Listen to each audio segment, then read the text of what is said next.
Really appreciate it. So good afternoon to you, and welcome to this afternoon. My name is Sultana, and you can call me Sultana. And I'm truly grateful for your presence here on a rainy day, on an academic day, and I can imagine you have lots to do, each and every one of you, in your own way. So thank you. Thank you for being here. I sincerely welcome you. I also would like to take this opportunity to thank Elise, Dr. Elise Collins-Shields from Commonwealth Institute International for arranging and going in between and making the introductions and making it possible for me to come and to stay at her lovely house and get a really taste of Arizona in the hills. It's very, very nice. And I want to formally thank her. She's a sister and a fellow friend on the journey of this life that I'm very privileged to have her in my life. Friendships are very important. So good friendships are a gift from God. So I also want to thank Dr. Ann Bettridge and Christian Sinclair for their courage to invite me here and their vision to have me here. So my sincere thanks to the department and to the Center for Middle Eastern Studies at the university here. I come from a background of the university and academia, but I also went out into the field, and I can tell you how important the work here is. It's priceless, is invaluable, what we do at a university to nourish minds, to expand minds, to grow them, and to love them, to go into the world and do the right thing. It is very important. So I want to acknowledge the work you're doing and how important it is. Once you get out into the world, you realize the significance of this kind of work and this kind of service. So it's an amazing service. So I would like to just take this opportunity this afternoon. I'm not going to say very much because I like to have your questions and your concerns addressed.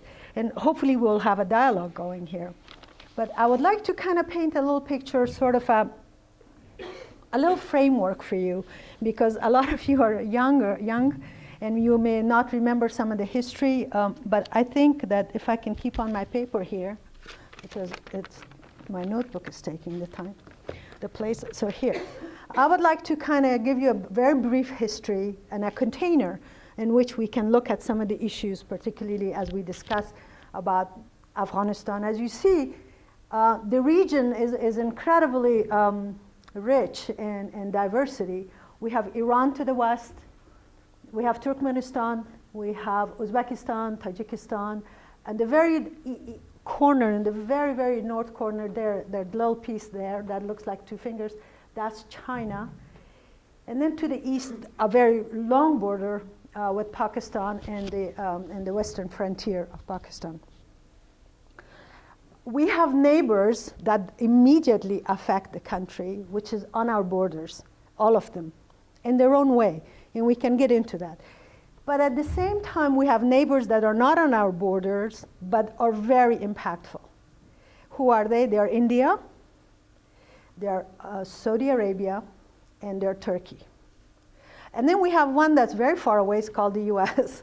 But they are not immediate neighbors, but they're very influential and in terms of what transpires and what unfolds in this piece of territory. It's a fascinating country. It's very diverse, very ancient. There's very diverse from people from this part of the country to that part to this part. Huge mountains in the center. The very north up there is called the roof of the world. It's very high altitude, and then it just drops into a slope into the desert land. Also, Afghanistan is a very big source of water because in these high mountains over here, a lot of snow gathers, and the snow melts and becomes huge rivers for Pakistan and Iran. So I would like to just give a little historical background, and then from there we go into modern today and talk a little bit about women, a little bit about development, and I think right there, we leave it open to questions. Is that acceptable? Yeah, we can do that. And those of you who are sitting here, if you turn a little bit, your neck is not going to hurt as much, okay? So I'm an old person, and I can tell necks are important. So yeah, just turn a little bit your chair. There you go. Thank you. I like to start in 1970s. 1970s, Afghanistan went through a major change. What happened, there was a monarchy, and it was, some people called that time the Renaissance of Afghanistan, where arts grew, where women schools were open to the women. The West started coming in.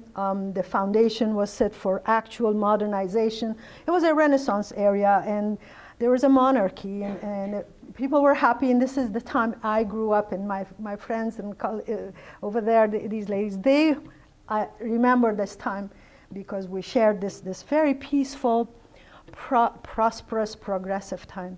What happened towards the middle of 70s, a coup d'etat happened. A coup d'etat happened, the monarchy into a republic. I'm going very fast, but so just know that there's a lot more to it, but I'm just kind of giving you highlights to bring you along to the story of today.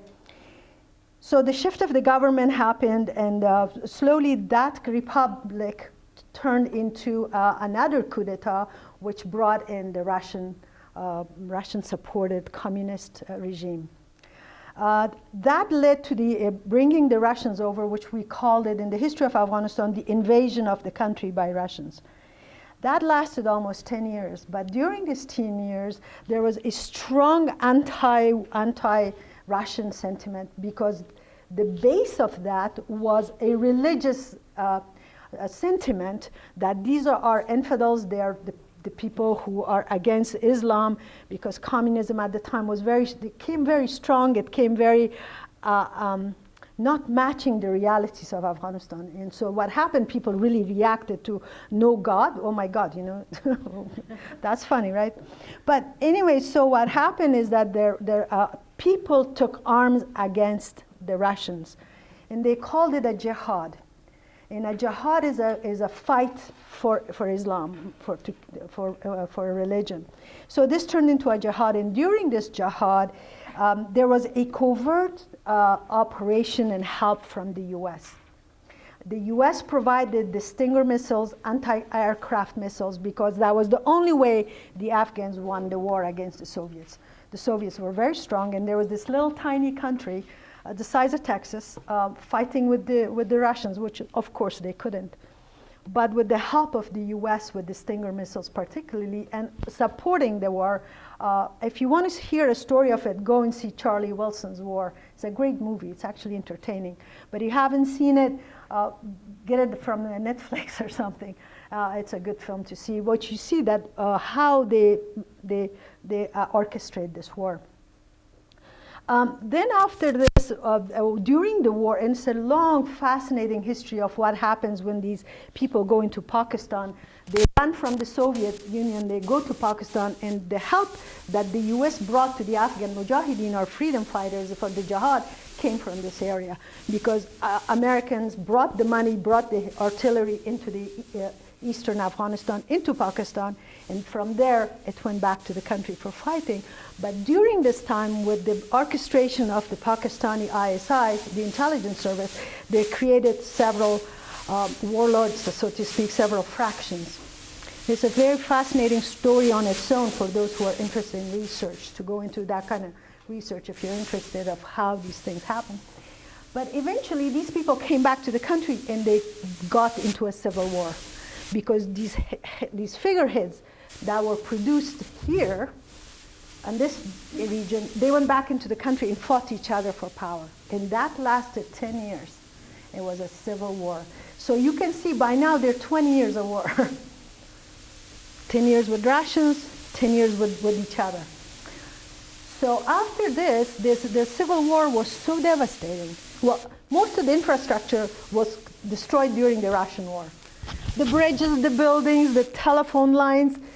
Even today in Afghanistan, there's no landline. It's only cell phone, because landlines, everything was destroyed. So what happened at this time, they fought with each other, created a very bad condition, and a lot of brutality, a lot of violence, a lot of injustice, and people were very, very upset with this. And so what happened, there was a group of Taliban, which is called the Seekers or the Disciples. And there's a history of how they came about, which by itself is fascinating research and study, which we don't go into it right now because of the time. They were sent to Afghanistan from the eastern borders, and what they came and built their regime on was, they said, these warlords who are fighting each other, they are very criminal and they're bad people. They're not good Muslims because they're making people suffer. And so what they did, they brought some order, they brought justice, they punished the criminal, and people loved it. Because for all these years of war, you remember, if you've studied, that during war, societies lose order. God forbid, I hope none of you experience this, but it is very bad. War destroys a society. And what happens is that there's no order, there's no sense of safety. So the Taliban brought some order, some safety, some laws, some regulations, some kind of justice. And people welcomed them. However, after about the first 4 years, there's a story about, this is a true story. Somebody told, some old man was talking to a minister who was a Talib. He was a minister from the Taliban, and he said, oh, you guys are here in the name of, fixing things and all. And he said, yeah, we're just going to fix the system and we're going to leave. We're not interested in running the government. We're holy, we're religious people. But then a few years later, he was still a minister. So this man went to him and said, hey, you told us that you would leave and bring the king back. What happened here? He said, we really like the power. This is a quote. So they liked the power, they stayed. But what happened, corruption crept in. Not only corruption of finances and resources, but corruption of treatment of people. They started beating people, they started imprisoning people who didn't have long beard, the men. The women, they would execute women, they would cut hands and feet. They were horrible. Plain right, brutal, and very inhumane. And so what happened, while this was going on the 8th or 9th year of the Taliban regime, 9/11 happens in the United States.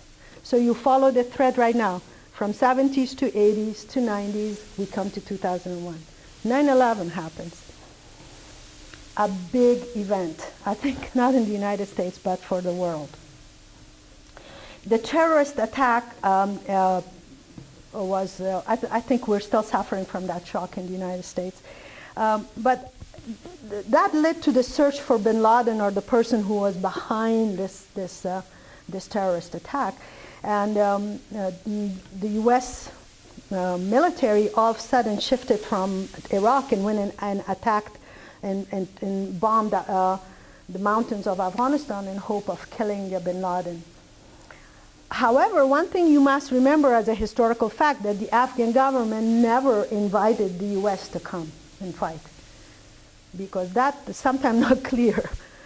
There was never a request and there was never a communication for this coming, but everybody was elated that the Taliban were removed and ousted, because we never believed this was possible.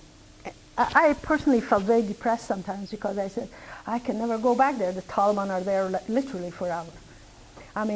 All Afghans who had any sense of liberty and justice and honor and progress was very upset about this. And all of a sudden, there's this window opened, and the Taliban were ousted. Okay. And then what happened is that after that came the Bonn Conference, and there we decided the Bonn Conference in Germany brought people together, brought the leaders together. That's when the U.S. government decided that Karzai will be the president. There was a transitional cabinet, and government was put together, and a new constitution was drawn. And that's when began a new phase in 2001 and 2002, about 61 countries deciding collectively for the first time on the planet to go and help a nation. A nation that was torn by war and violence, where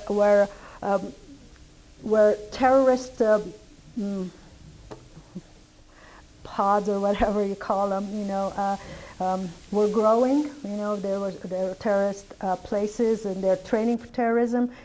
So they wanted to remove all of that, and so this whole new initiative for a country was unprecedented.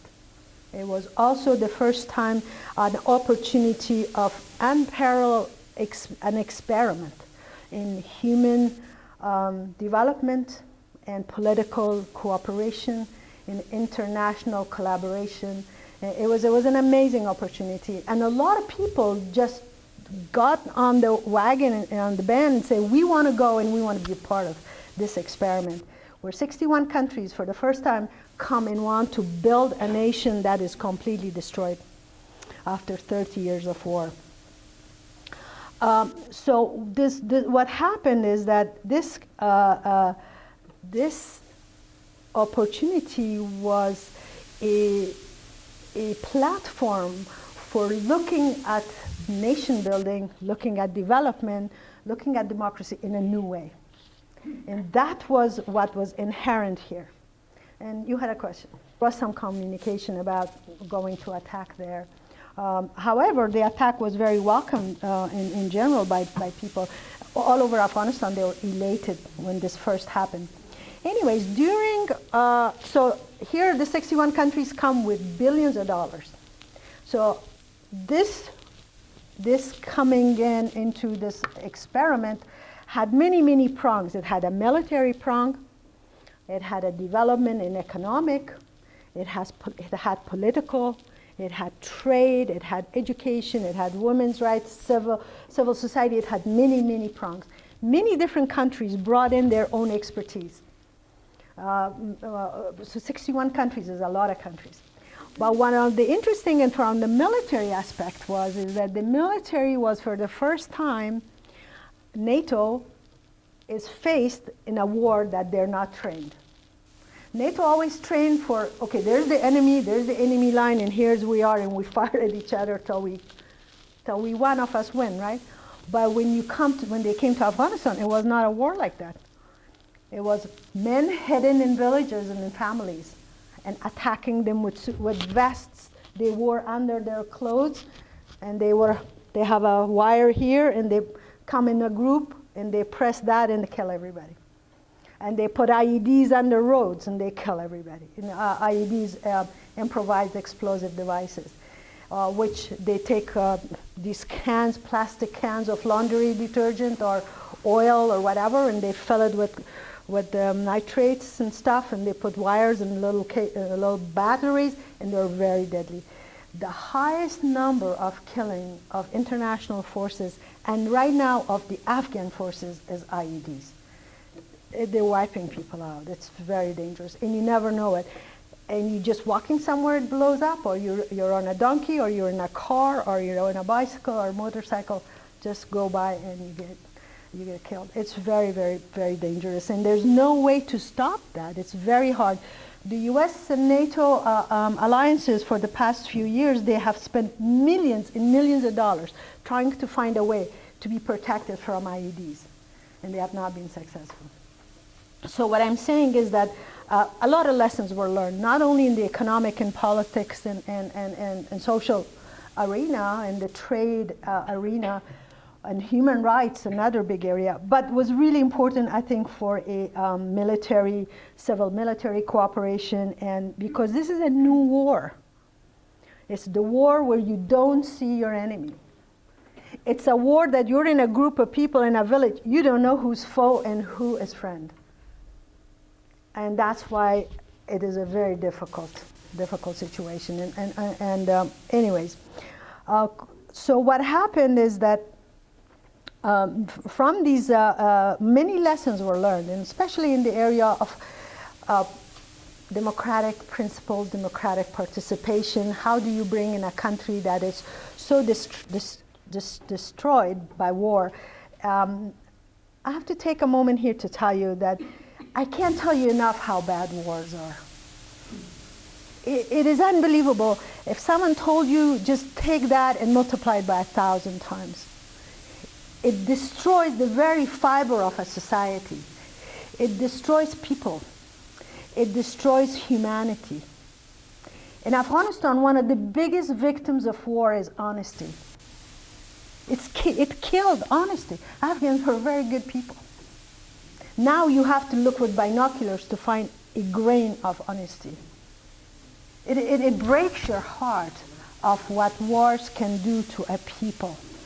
So we have to always strive to whatever it is to solve our problems, to talk our problems out, and not war, because it is really, it's sometimes I think it brings a society almost irreparable, or something like that. My English has gone really bad lately, because I don't speak in Kabul. When I'm there, I don't speak English, so now I'm trying really hard to remember everything correctly in an academic environment. So forgive me my shortcomings. So I think the thing about the new wars is very interesting, because now they're using new war for nation building.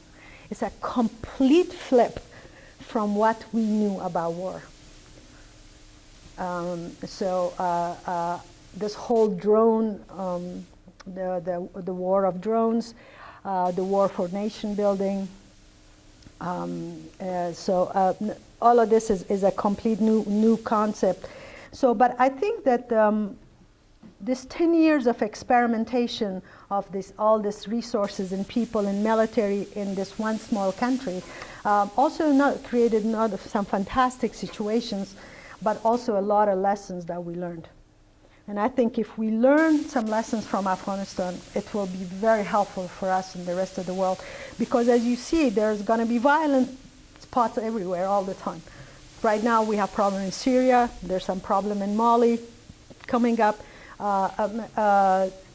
South Asia, some things. So what I'm saying is that a lot of lessons were learned in the area of democracy, in the area of politics, the area of civil society, institution building, nation building, education, whatever area you look at, we learned a lot of lessons, and I think it will be really good to use them. Lessons learned and applied. That would be very good. But I think one area that I like to come to is the role of women in Afghanistan in the past 10 years, and what happened during all this grand experiment. I think that the women in Afghanistan, we realized certain things. One is that the wars really disrupt families, seriously. Especially in a poor agrarian society, because what happens, people marry early, their sons and daughters. They quickly have another family, and the women are almost 9 out of 10 times very young. Their Afghan age is between 9 and 18. It's very young, and the boys are very young because they have no other relationship to girls or boys, so they quickly marry them so that they avoid any kind of disastrous extra boyfriend-girlfriend kind of situation, because that's not allowed there. So they quickly marry their daughters and they quickly marry their sons. So what happened, you have a family, young, unexperienced, the girl usually not educated, the boy maybe have a little income or working with the father. And so when a man in that situation goes to war and dies, it's very difficult for that family, because you have a young woman who has children who is completely incapable of taking care of herself. Completely. She doesn't know, she has no skill, she has never worked a day in her life outside, she hasn't even gone out shopping for food. So there she has no skills. And so what happened when a society is going through war, the whole society is disrupted. So she doesn't have the support system to get her brother-in-law to feed her, or her uncle to feed her, or her neighbor, because everybody is like a turmoil. It's people dying, and houses are getting bombed, and people spreading and fleeing. So what happened, these women are left with children and no way to feed them. And this happened in Afghanistan really major. Because during you remember we had several wars, the 10-year war with the Russians, the 10-year war with the civil war, then we had the Taliban doing their thing. We had a lot of widows. And those widows today is a huge subgroup in Afghanistan that nobody's really talking about. and they had to raise these children in very different conditions. But one thing that's really interesting is that these women have shown an incredible resiliency. Amazing. To me, they are like beacons of courage and beacons of accomplishment, and that today most of the people that go to the university are these children of these girls, of these women. They were determined that I'll be darned if I don't send my child to education, whether it's a girl or whether it's a boy, because I suffered not in having education. So it's very interesting. There's a shift you see about women in this 10 years that is very encouraging, despite the hardship, despite the difficulties, despite everything. So I think that we must, in this new model that I think we should have a new model for development, a new paradigm for development, and I think in that perspective, we should really pay special attention to women. And I'm not saying this because I'm a woman, and and I'm not saying this to be a woman liberation person or anything like that, though I would be honored to be that too. But no, I'm saying this from pure observation, that these women, in Afghanistan, every woman who has given this little bit of privilege, they have flowered. They have taken that and built on it 10 times. And in some way, in comparison to men, you can actually see that much more success. The men usually kind of go after money and sometimes on the corrupt ways and things like that. But the women seem to be building networks, building infrastructure of support, networking. Sometimes when I look at the women in Kabul, I see these women by their small network, whether it's a pair of shoes or an old scarf, or it's 200 Afghanis, which would be $4, that they help each other constantly. I think if it wasn't for their help, some part of the society will fall apart, because it's not the government that's helping. These big monies are not getting to those people. It's the women network. Oh, so-and-so is on that neighborhood, in my neighborhood. He's sick, she is sick. Will you take this pot of yogurt there? Would you take this pair of shoes? I saw so-and-so's kids have no shoes. So people share, because I think these are the good lessons they learned during the war. And so I think that the women must be paid attention. There's an amazing potential. It is wasted most of the time. Our laws and structures, even though on the book they look good, but Mr. Karzai and his government are completely inept, corrupted, incompetent, and I'm really mad at them, if you cannot tell. Because I worked for them for 7.5 years. I'm still working part-time for Ministry of Agriculture. And I tell you, they could have done better. Because of this 61 countries, the money, the resources, the vision, the volunteers that came from all over the world to help Afghanistan, and they didn't allow these people to work. They prevented them with horrible laws. They pulled out the card of fundamentalism in the face of everybody all the time, and he still does that. And I think that's unconscionable. We were ready for democracy. We are ready for democracy. People in general all over the world are ready for democracy if you let them, if you help them, if you kind of be with them. But it is very difficult for a people after 40, if you look at the 10 years of insurgency, Afghanistan has been in war for 40 years. That's very long. So I think the people, we are ready for our democracy, but our leaders are making it hard for us. So what I would like to say at the end, a few parting words, but I'll wait for that because now I want to open for discussion so I don't take a lot of your time.